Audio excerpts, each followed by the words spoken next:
So, Julie Kangas, I met you while hiking in the foothills of Mexico. We were Yes. we were hiking behind each other at Rancho La Puerta on a, I guess you would call it a yoga retreat. I was visiting a yoga teacher of mine there, and you were presenting on the science of yoga.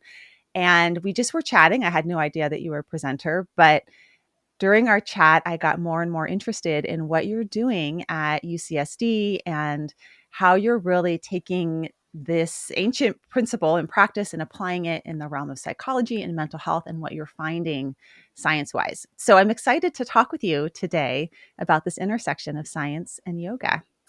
Yeah, me too. The research study that I was mostly referring to is that we're actually applying yoga for veterans who have PTSD. And the study design is really interesting because we're actually comparing it to just physical activity to be able to actually say, well, what is it about yoga that makes it different than just exercise? Because we know exercise is useful for a lot of mental and physical health problems, but what about yoga is actually the key ingredients that we really want to emphasize and educate on. So, yeah, I think this will be a great conversation. Okay, so you already asked my first question. What is it about yoga? Like, how is it different than just exercise? I mean, I think many of us have taken a yoga class. Many of us have exercised, and we do feel something different going on there. Yeah, and so I think that the science is still in the works, right? Because there was decades of people doing research saying, "Oh, how interesting! Yoga is effective for older adults, for children, for veterans with PTSD. It's effective for asthma. It's effective for heart failure. It's like effective for all these different things." And so now we're kind of at the phase of research where we're actually asking the question, why is it effective? Not just is it effective, like why is it effective? And so I think that the answers will end up being kind of nuanced for like the actual reason that a person is seeking out yoga. Like the thing they get from it might be quite different, depending on what their goal is. But I mean, I think that I boil it down to three categories. That the first thing is that all movement is good, especially in our sedentary society. And it's like nutritious movement, as to reference your other guest, that this is like ways that we're not maybe typically using our body. So there's so many benefits to that. And I can go into the research more. But then also, yoga always contains an element of breath control.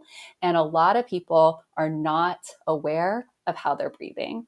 And really specifically, people with stress and anxiety are overall breathing way too much. And so yoga is actually helping you to slow the breath process and to actually be more mindful of, am I inhaling here as I come into this upward facing dog, and actually like having that breath control and awareness. And then like the third, I would say category is mindfulness. And we can talk about all the different benefits of mindfulness. So I think that those are the three reasons why yoga is actually so useful for so many things. And what's interesting is, I think maybe we need to rewind a little bit, even just define what is yoga and what is the yoga that you're researching, because I guess it sort of would be like Mexican food is good for you. Well, are you going to Mm-hmm. Chipotle, or are you going to the taco stand around the corner, or are you making Mexican food at home because you're with your mom who's Mexican? Like there's all these different, different aspects of what you could call Mexican food. And the same is true for yoga. And a lot of what's happened in the West is, um, I guess, sort of a cultural Yeah. appropriation of yoga and a real change of yoga.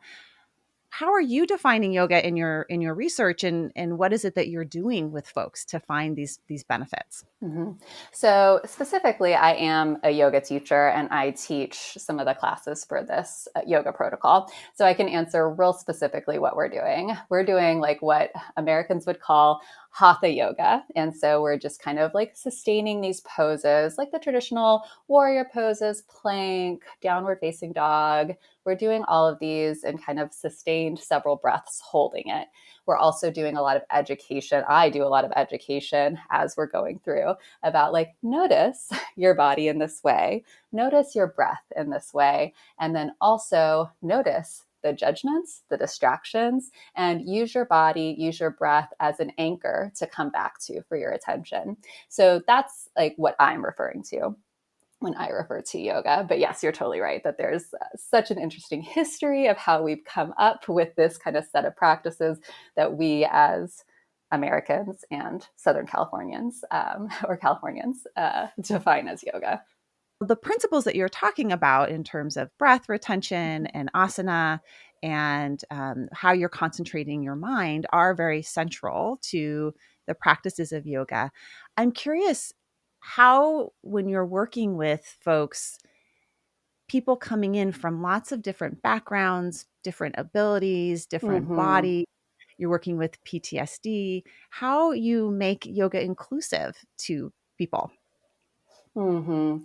Yeah, I think that whenever I am working with somebody who is doing yoga for the first time, I kind of almost ask them like what their fear about yoga is. And so for some Mhm. people, I think their fear is very like clearly about a physical ability level or an injury background.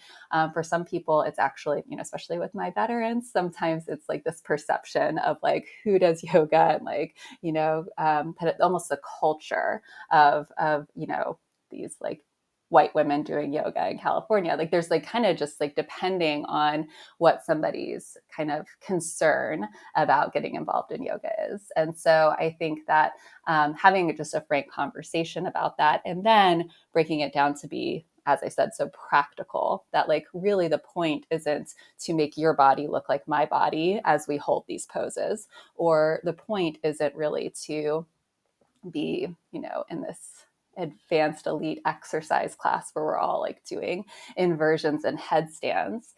That actually the point is to be able to use your body as an anchor for your mindfulness. And then for many people to rebuild a healthy relationship with their body and with their sensations.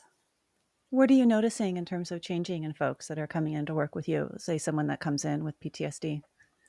Yeah, I think that a metaphor I like is a lot of people feel like they're driving around in a car where the check engine light keeps on coming on and like things keep on like alerts keep on happening, and they learn that they can't really trust those alerts anymore. That's like what it's like to be in a body with anxiety or with PTSD, that you kind of can't trust some of the cues that your body gives you anymore.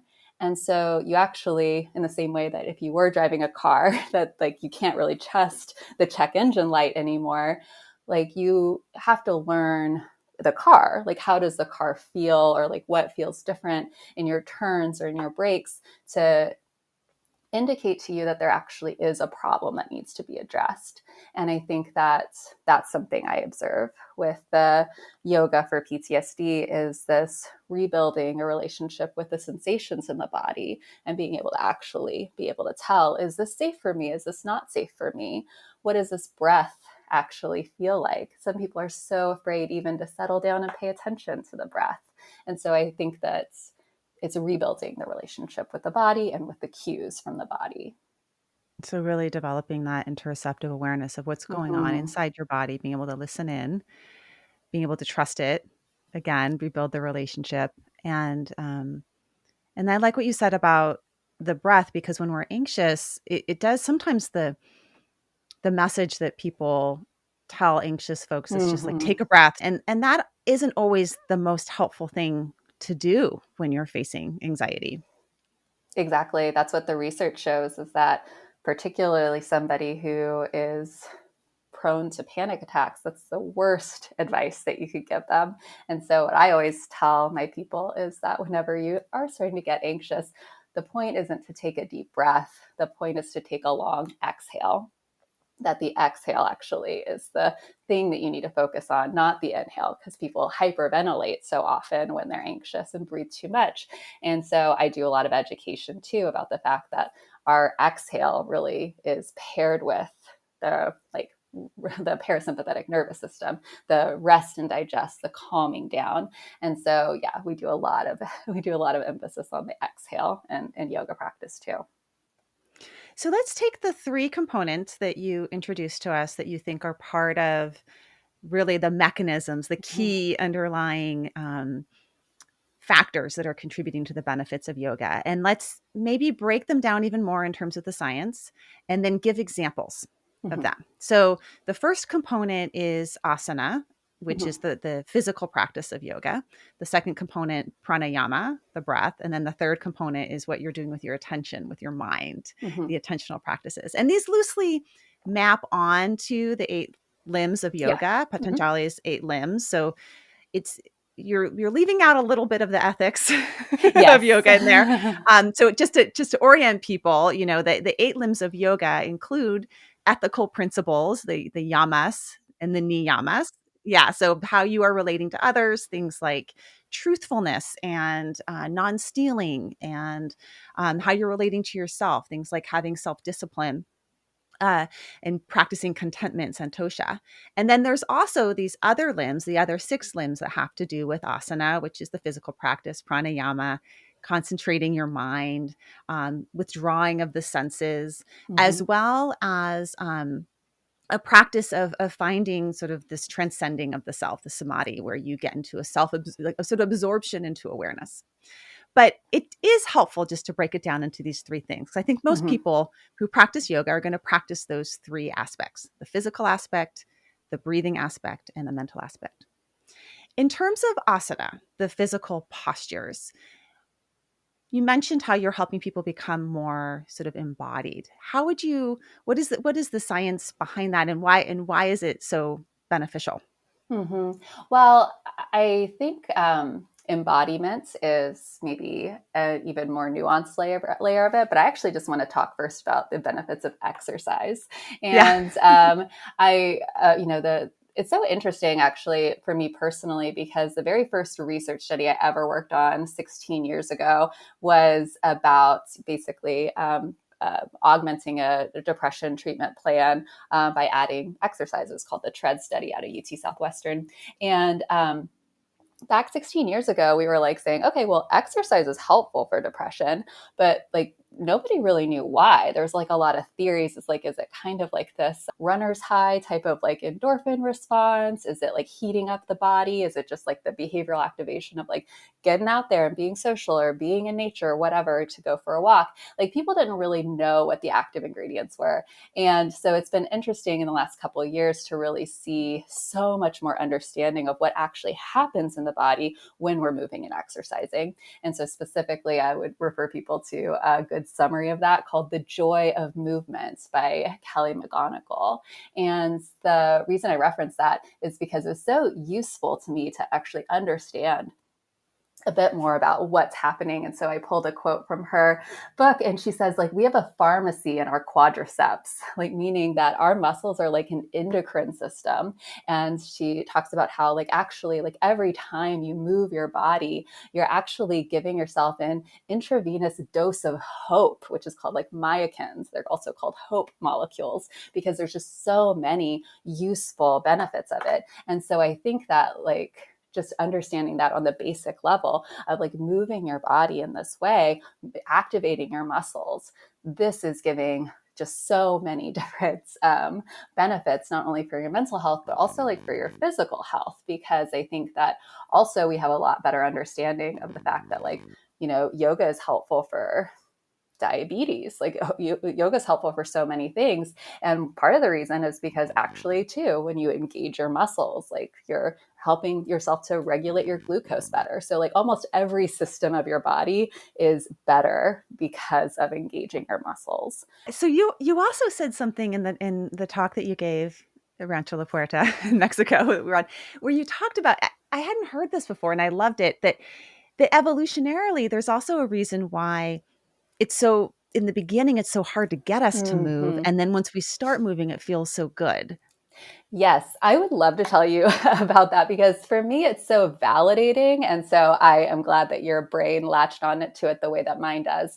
So basically, I'm saying here that exercise, yoga, or any type of exercise makes us happier. It's like better for our bodies. It gives us this hope.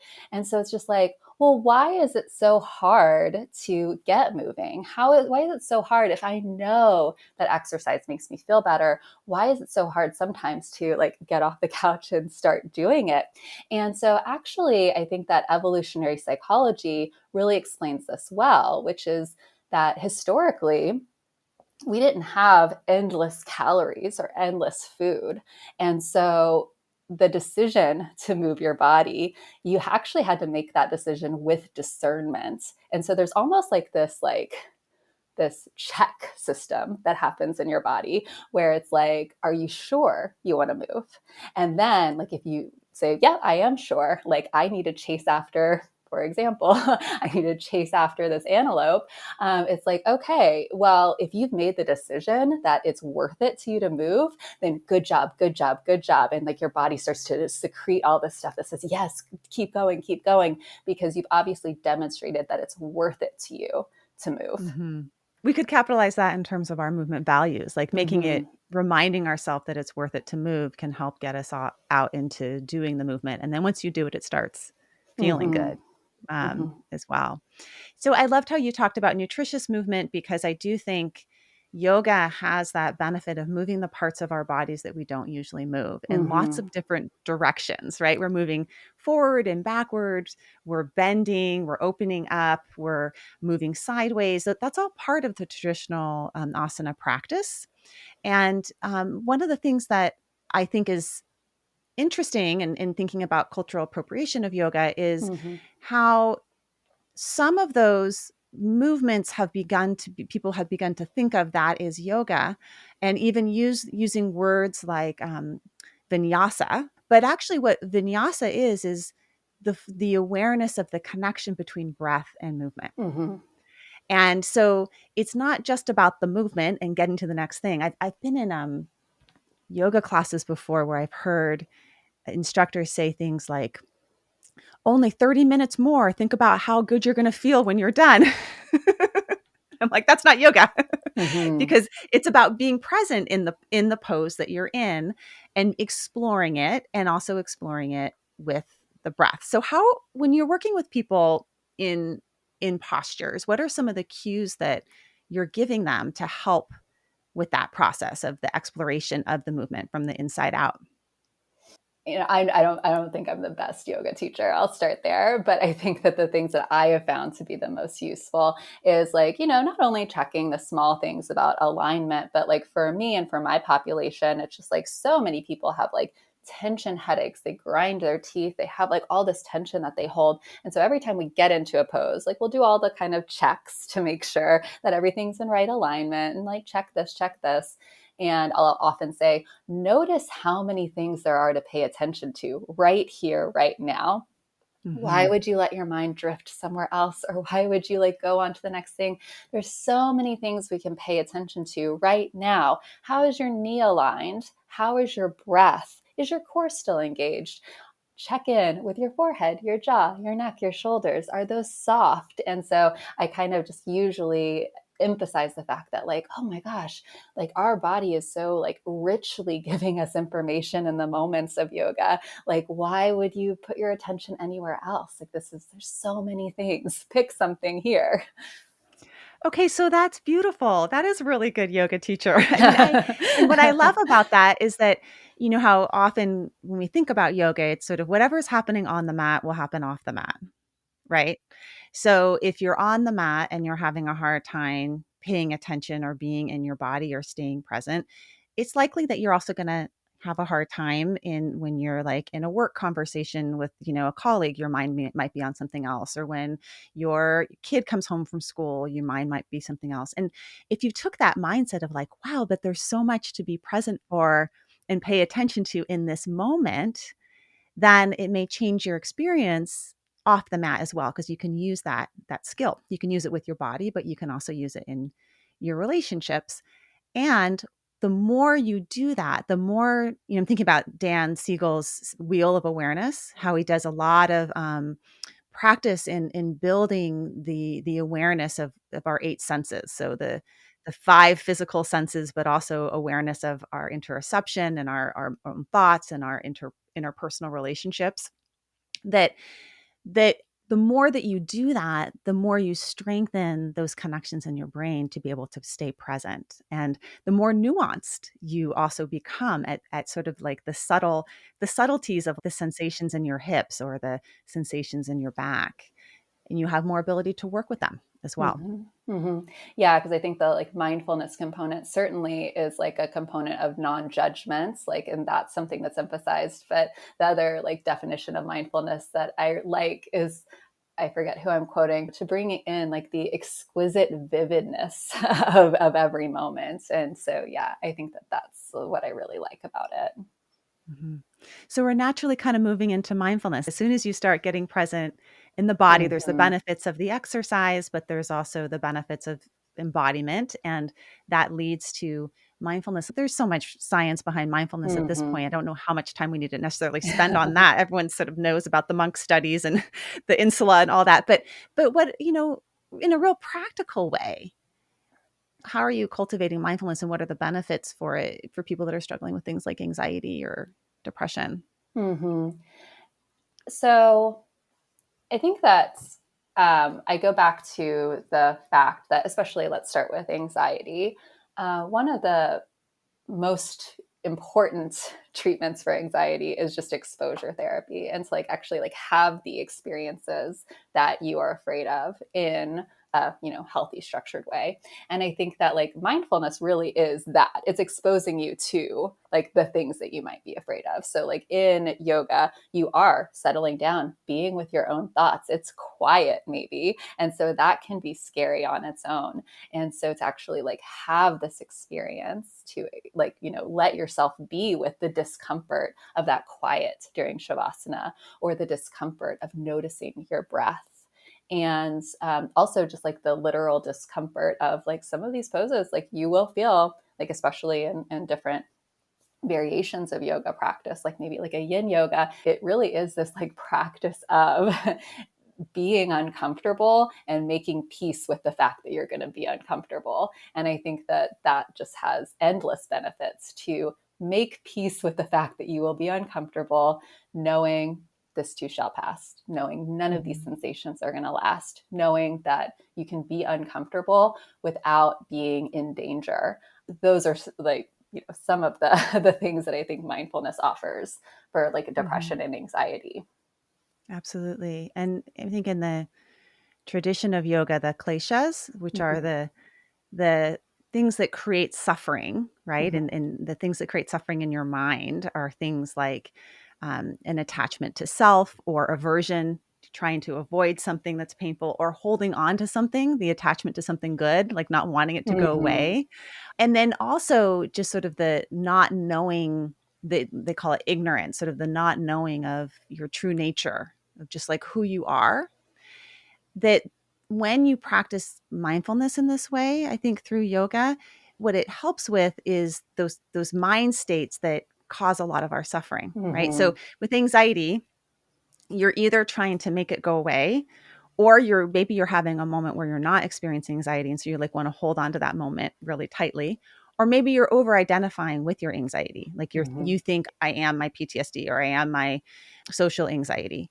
And with yoga you get a little bit of space from all of that, that's just being in the moment as it is and watching it unfold, Mm-hmm. as the sensations do unfold with yoga.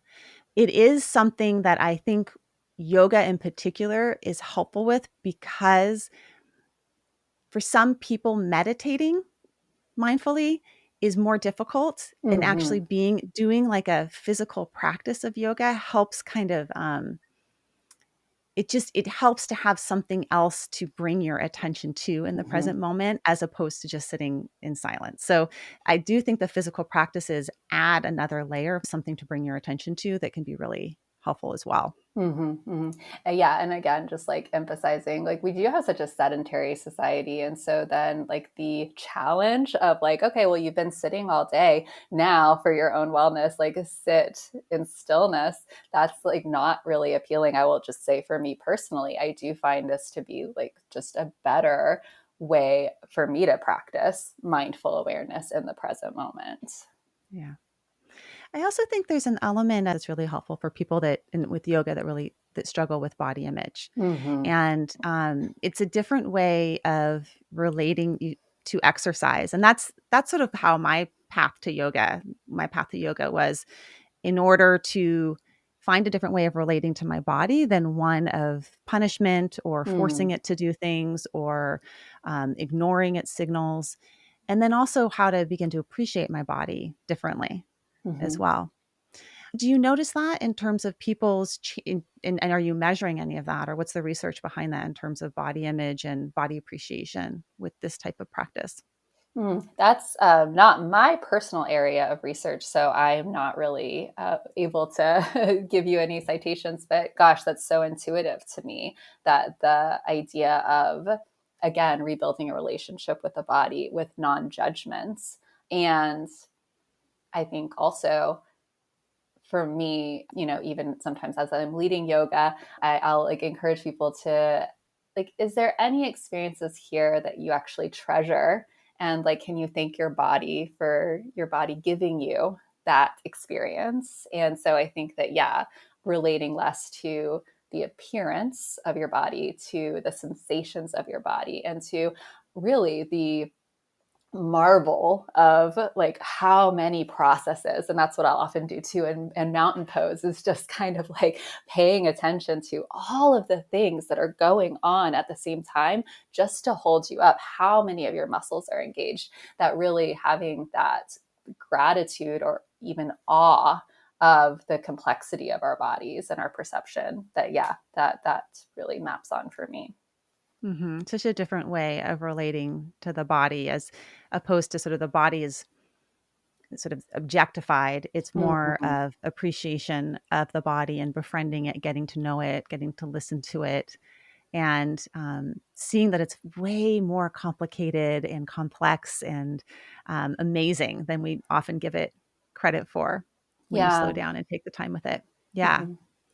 But I think also the thought that comes to mind, just honestly, is that I have a hard time sometimes engaging in yoga culture because, like, the ideal body type for women, in some ways, has become this, like, very, like, strong, like, lean muscle type of like yoga woman, I would actually say, is like that has become such a thing. And so I would notice, like, if I went to certain types of yoga studios, that I would actually feel pretty awful about my body and compare Yeah. it to other people. So I think that it is, I think I just want to validate that that's maybe a thing that made me not want to enter into yoga for a while, because I felt like so physically unable compared to the people around me. And so I think I think that's kind of such a interesting duality, that there's this all this type of information you could be getting to honor your body even more.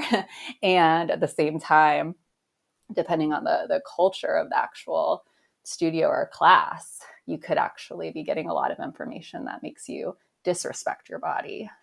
hmm I really love this book called Embrace Yoga's Roots by Susanna Barkatiki. And someone recommended it to me when I was wanting to look more into cultural appropriation in Mm-hmm. yoga. And she describes cultural appropriation as when someone uses someone else's culture, including practices, symbols, rituals, fashion, or other elements from a target or minority culture without considering the source, origins, or people of that culture.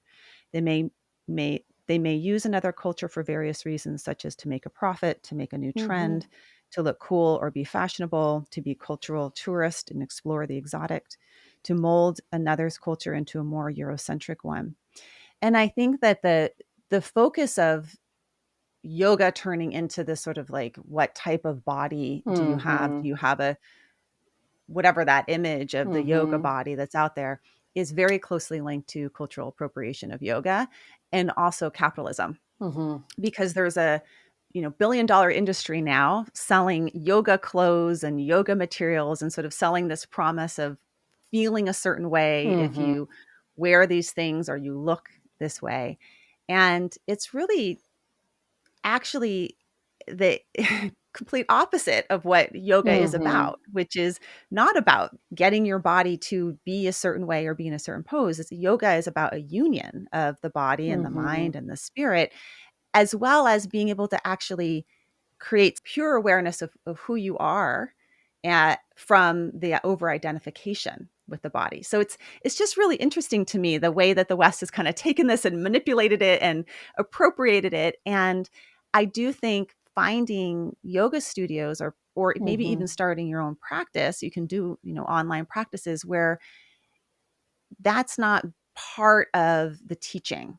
And if it is, like if you do get triggered and you feel like, okay, and I think it happens to everybody, they go into a class and you compare yourself to other people Mm-hmm. or you compare your clothes to other people's clothes, that is actually also part of the practice, that you could bring that Mm-hmm. to your practice of mindfulness as well.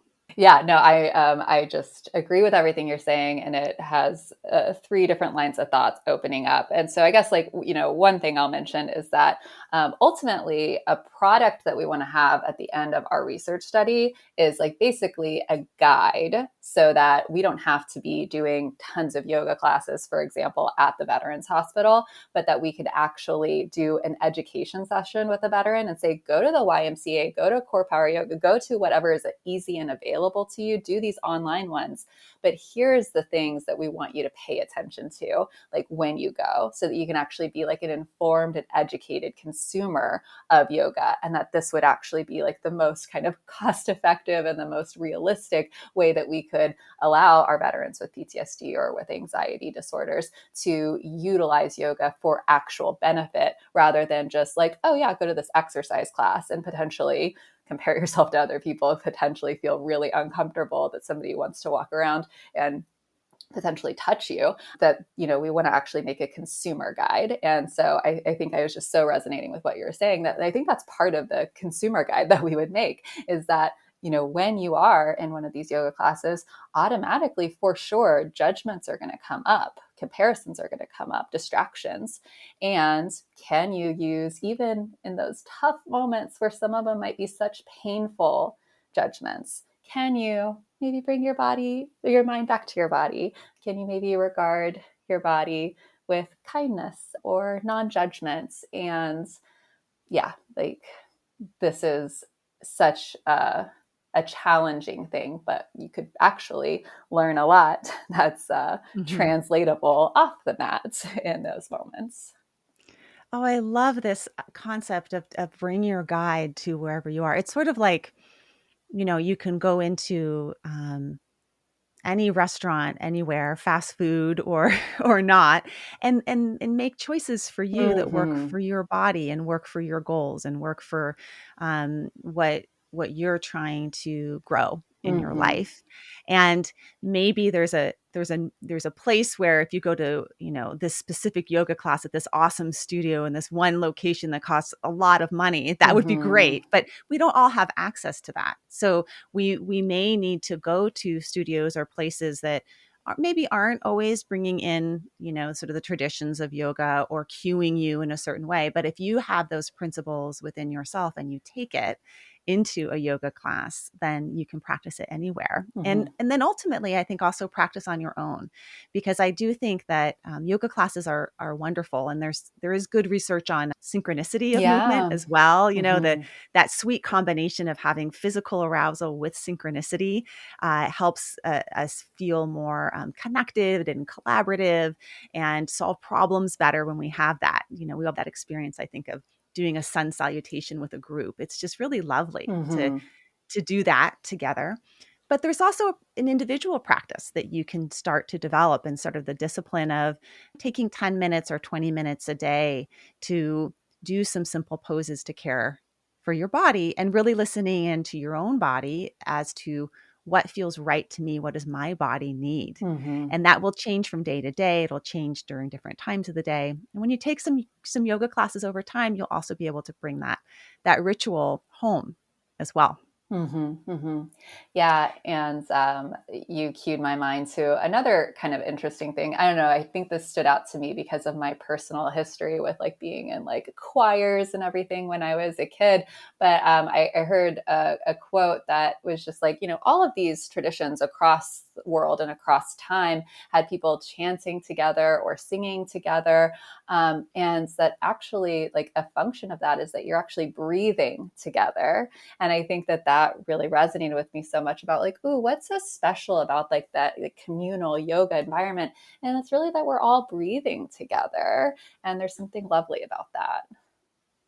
So that brings us to the third practice. And I will say at the end, we're going to give you some maybe some ideas of how to do each of these. But the third component that you're finding through your research to be one of the key mechanisms of yoga is the breath. Mm-hmm. You mentioned we're breathing too much. We're focusing too much on our inhale and not extending our Mm-hmm. exhale. I love the book Breath by James Yeah. Nestor. Many of us have read that, but really his thesis at the end was slow your breathing down to Mm-hmm. about 5 counts for the inhale, about 5 counts for the exhale. And whatever way you want to do that, you can do it. You can do it through, Mm-hmm. a chant naturally takes your breathing down to that pace. Some controlled breathing if you do pranayama at the beginning of your yoga practice, but also the breathing throughout the practice. So how are you teaching? What types of breath exercises are you teaching? And what is some of the science behind that? Yeah, so I do reference very heavily that book by James Nestor because it's just so good at making the science really user friendly. So I highly recommend it. And I think that again, like our cultural messages around breath are just wrong. That if somebody is having almost a panic attack and you say, take a deep breath, it's just so the worst message that they could get because really, like the functional component of so much anxiety is hyperventilation. So, actually explaining that to people and then explaining that our exhale is actually activating the vagus nerve. And so, this is what I do pretty much at the beginning of every class when I know a new person is there, as I just explain, like your body naturally knows that the exhale is how you calm down. In the same way that if you were to get frustrated, you would naturally go, because that exhale is trying to calm you down. Or if you can finally relax at the end of a long day and you take off your bag and you can finally relax, you go, because your body naturally knows that the exhale is so paired to your relaxation. And so I give those examples just so that maybe people can actually remember it, like because it's just different than our cultural message. So just the education that your exhale is what we really want to pay attention to, making that a little bit longer and a little bit deeper. And I think also the problem too is that not only are people breathing too much, holding their breath, but they're breathing at such a fast pace. And so, not that this is a sustainable number, but we actually see that physiologically, the kind of perfect amount of breaths for like the most physiological like relaxation is 5.5 breaths per minute. And that's so different than the way that we typically live. So breathing less often, and then also like not needing to take these like heaving deep breaths that I kind of cue people, just like sip in a little bit of air and like maybe pause before you like take in another breath and just kind of notice if you can breathe less frequently and even like a little bit less deeply, like taking in less air. And that's so counterintuitive to people. So I think it's like not only do you need the education of it, you need that like embodied aha moment of like, oh wow, that is actually what it feels like to breathe in a relaxing way. What's interesting is when you pair it with yoga. So, say you're doing a difficult pose or a pose that requires a lot of concentration. Maybe you're doing a balance pose that Mm-hmm. isn't super physically difficult, but requires a lot of mental concentration. You may notice if you're bringing breath work into your yoga practice, you may notice that those are the times when you hold your breath. Mm-hmm. And this, again, how what is on the mat is off the mat. The same is true when you're in a difficult conversation with someone or when you are focusing really intensely on your work and you're trying to figure something out. You may notice that that's the time when you hold your breath. And so it's really nice to be able to look at, okay, if I can in yoga class, when I notice discomfort show up, focus on that smooth, Mm-hmm. slow exhale. And in yoga, I think in particular in pranayama, at least how I was taught pranayama is to balance the inhale or exhale or have the exhale be slightly Mm-hmm. longer than the inhale. But when you bring your attention back to your breath again it helps you get back into your body and actually can transform your experience of that discomfort. So it's a nice thing to bring off the mat. Mm-hmm. When you practice it on the mat, you can practice it off the mat. And then there's specific breathing exercises that you can do. And sometimes at the beginning of a therapy session, I'll walk people through a breathwork exercise where I'll do something like alternate nostril breathing Mm-hmm. or Mm-hmm. a slow 5 count inhale, hold for 5 counts, 5 count exhale, hold for 5 counts. So a box breath. Mm-hmm. And just doing 5 minutes of that totally changes your physiology, changes how Mm-hmm. you're thinking, how you're landing in the room. And it's a nice thing to bring into, if you have a meditation practice or a yoga practice, to bring into the beginning as part of your ritual as well. Mm-hmm. So we've talked about these three main components of yoga, the physical practice, the mental practice of mindfulness, and then the breath work practice. If you could give a practice for each one of those, and I could give one too, that people could do today, that they could actually apply today to their life to try this on. So first, a physical practice. What would be something that people could do today? Mm-hmm. Um, and I have total like humility that like I'm kind of keep coming up with these off the cuff. So you're gonna correct me or add to it if you think so. But yeah, I think like as far as like a movement practice, a thing that I really value and have learned from being a yoga teacher and actually like balancing a class is I've really learned about like the importance of like counter poses. So when you've been doing something a lot to do the counter of it. And so that Mhm. was such a revolutionary idea to me, even though it's pretty simple. So just noticing in my everyday life when I'm sitting at a computer all day, I have my arms out in front of me, or I'm like slightly maybe like forward posture. It's just like I need to do counter poses for the things that I'm spending so much time on my day in. So for me personally, that's just like chest openers and just like really doing a lot of time with the chest openers. And I see how useful that is for balancing out my body. And so I think that that would be kind of like a movement challenge that I would say is Yes. super useful for people. Notice the movements that you're doing all day long and on purpose spend time doing the opposite. So for many people, that is arms in front of you doing something. And so, just like extending the arms back, opening up the chest and like holding that was, I think, a really useful practice for me. So you're interlacing your fingers Mm-hmm. behind you. You're reaching your arms back and up, and you're opening up your chest. And then I would even add like pulling your head slightly back a Mm-hmm. little bit too, that forward neck. It's like Yes. if you hold a bowling ball out in front of you, it gets really heavy. Well, your bowling ball is your head. So Mm-hmm. it's Mm-hmm. not so great for your neck. So doing a counter pose, I love that. We spend so much time forward. We need to move our arms back and open up. I think a related practice for me that I try and do on a regular basis that comes really from yoga as well is getting my feet above my head. Mm-hmm. Mm-hmm. So whether that's lying down with my legs up the wall when I'm reading books to my kids at the end of the day, Mm-hmm. sometimes in between clients, if I want to read a book or I want to leaf through something, I'm preparing for an interview, I'll lie down and put my legs on a couch with my knees bent and just lying on the floor with my knees bent on a couch. But it's sort of a counter pose because we spend so Mm-hmm. much time with our head above our feet. And can you spend a little more time with your feet above your head? And that there's all sorts of benefits to that and part of a balanced practice as well. Okay, Mm-hmm. so those are some physical things you could try. How about the mindfulness component, the attentional component? What could be something that someone could do today to build that into their practice or into their day?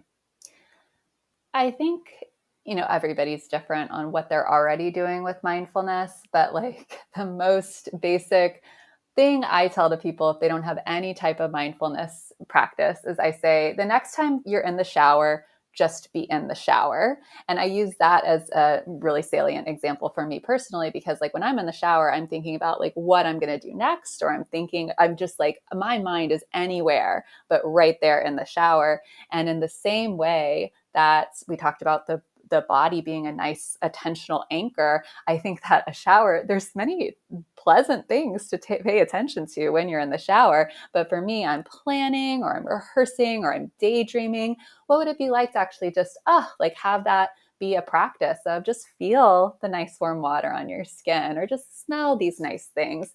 And that this could be a starting point of like embodiment and then practicing attentional control. Because what we see to be true is that our attention is like a muscle. And so that every time you get distracted and you bring your attention back, you're like strengthening the muscle of your attention. So picking whatever kind of anchor is nice for you. It could be movement, it could be eating, it could be being in the shower, as I often recommend.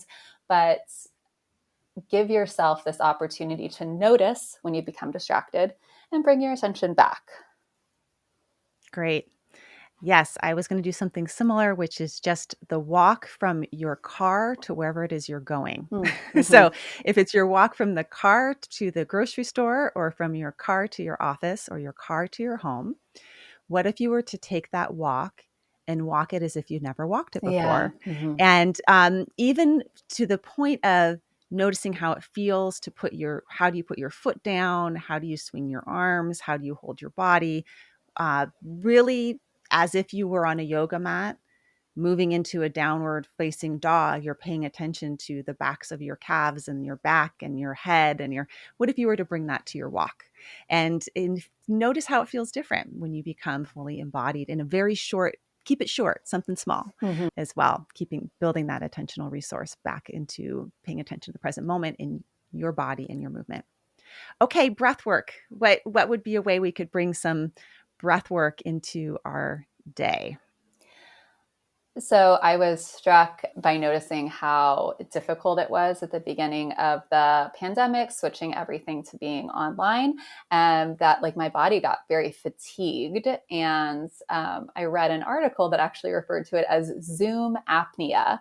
That a lot of people, especially when there's like a little bit of a glitch or a delay, that people were actually like, if you set them up with some type of a monitoring device, that people were holding their breath so often when they were like on Zoom or even just like on the computer working.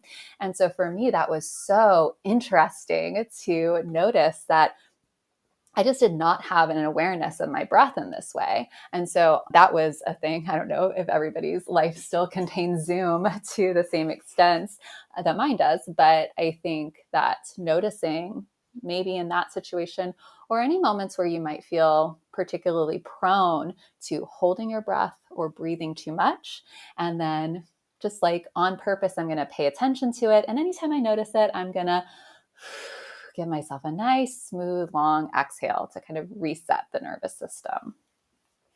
Oh my gosh, Zoom apnea. I definitely I love that. I totally have that. Um, yes, so I love that. I also would recommend trying to bring a 1-minute breathing practice Mm. into some point of your day and choosing either square breath Hmm. or alternate nostril breathing, or even just a breath retention where you breathe in, you hold your nose and you breathe out for as long as you can and hold your out breath. Hmm. 1 minute and just notice what happens pre and post for you. Do a little self assessment, a little scientific self help on that. Rate your stress levels, rate your physical tension, whatever. And if you notice a change in 1 minute, imagine how much the change would be if you took it to 5 minutes. But Hmm. we can all do that for 1 minute. There's some good resources on Insight Timer as well Hmm. for breathwork. So that could be another place people could go if they want a little bit of guidance. And I'll record like a 5 minute breath work, what I do in the morning, and I'll put that up there so folks could try that out as well. Hmm. Because I don't think these things need to be long. We need to make it doable. It can be in our car, it can be in our shower, it can be on our walk to work. But these little micro practices in our day is taking yoga off the mat and into our life as well. Hmm. Okay, so I'm curious, how you ended up here. A scientist that's now studying yoga, a psychologist that's now studying yoga with an interest in this. Perhaps you'll relate to this, but as a psychologist, I was trained in all of the kind of gold standard evidence-based practices. And I was working with, veterans who were really suffering and had already tried all of the things, like all of the CBT, all of the prolonged exposure. They'd kind of tried all of these things. And so I think I was so interested in this general idea of these ancient practices that have been around for so long and been kind of like also seen in so many different cultures. What can we learn from those? And I don't think that, yoga for PTSD should be the first thing that you try if you have PTSD or if you have panic disorder, or if you have something really difficult like that. Like, absolutely try the gold standard interventions. But I think for me, I was wanting to be able to still have something to offer these veterans and these people who had already tried everything. And so I think there's a subsection of people who have already tried everything. And this is what finally worked, or finally like kind of got through in a different way.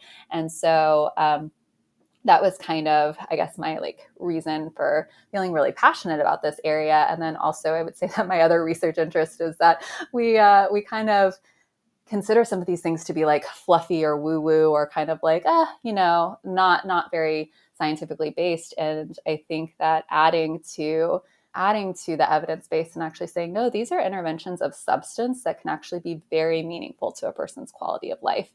Those are a couple of my passions around this area. I appreciate that because I think the science, in some ways, it's like the science is catching up. Yeah. Mm-hmm. But the science is also the credibility. So it's both. I Mm-hmm. mean, it's so wonderful to have the science catch up with things that people have known and practiced as beneficial for thousands of years. And for many people, they may not try it if there wasn't the science there and if there wasn't that rationale Mm-hmm. behind it. So, um, and for me, I think the path to yoga was actually, it was like I was one of those veterans, Mm-hmm. you Mm-hmm. know, like that I had tried um, so many different things to try and heal my relationship with my body and my relationship with food, and had been through pretty much everything that you can do. And a lot of those things did help. But I think that, like you were saying with complementary medicine, it's like they helped, but yoga offered something else that wasn't getting touched by those things. And for me, it was a new relationship with myself, a deeper relationship with myself, and also like a true ability to surrender Mm-hmm. some things, like let go. That concept of, there's so many dualities in yoga that are also non-dualities, like effort and Mm-hmm. surrender, Mm-hmm. of how to put effort towards my own recovery, but also surrendering a lot of the things that I was holding really tightly to. Mm-hmm. And when I went into yoga, it was through an ashram. So it was very much the traditional. I still have like a little bit of am I doing it wrong if, by Mm-hmm. playing music during yoga? I mean, it was a very traditional practice of yoga. And because of that, it was exactly what I needed, because I could just surrender all of the beliefs that I had about exercise and movement and the body and what it's supposed to look like, and just try this new way of relating to myself that really freed me. So it was, I think that when you've tried everything, Mm-hmm. sometimes these complementary approaches, whether it's trying acupuncture or qigong or meditation practice, sometimes it can open a door to something you wouldn't even expect. So it's wonderful. Mm-hmm. And I love that science is demonstrating that and finding the mechanisms behind it. It's very cool. Yeah, and I think I'm so happy that that actually was your path. That like, because I just think that there are a lot of people in those shoes that this will kind of unlock something unique for them. And I think that like the real reason why I'm also passionate about this like research effort of actually figuring out why is it effective, not only that it's effective, but why is it effective? Because depending on what your goals are, yeah, like if we understand more about why it's effective for people with a history of like, poor body image, or if it's like helpful for people who have had panic attacks, like if we can understand better why it's effective, then you can like turn that part of the practice up to 1,000. And maybe some of the other parts of the practice aren't as meaningful for you or for that particular group. But I think that once we have like a little bit clearer answers about like, okay, well, let's like toggle the dials a little bit and say like, let's turn this part of it up to 100. Maybe like, let's emphasize this one a little bit less. And in fact, maybe some of the, strenuousness of some of the kind of exercise component could be super not helpful for a person with a certain type of goal. And those other practices could be so useful. So I think that, not only is our research trying to do this, but I think that like me as a person, you as a person, everyone as a person can kind of check in with themselves and say, what do I like about this? What do I resonate with this? And then let go of all the other maybe cultural pressures around like, oh, because I felt that way, that I was apologetic when I walked into my yoga teacher training because I was like, I can't do inversions. I have really poor upper body strength. Like I can't do a lot of these things. I'm so sorry that I'm quote bad at yoga. And like, that's just such not the mentality to have. So I think that we can kind of zoom in on what do I love about this? And let me actually just marinate and savor that part of it. And the other stuff, like maybe let it go.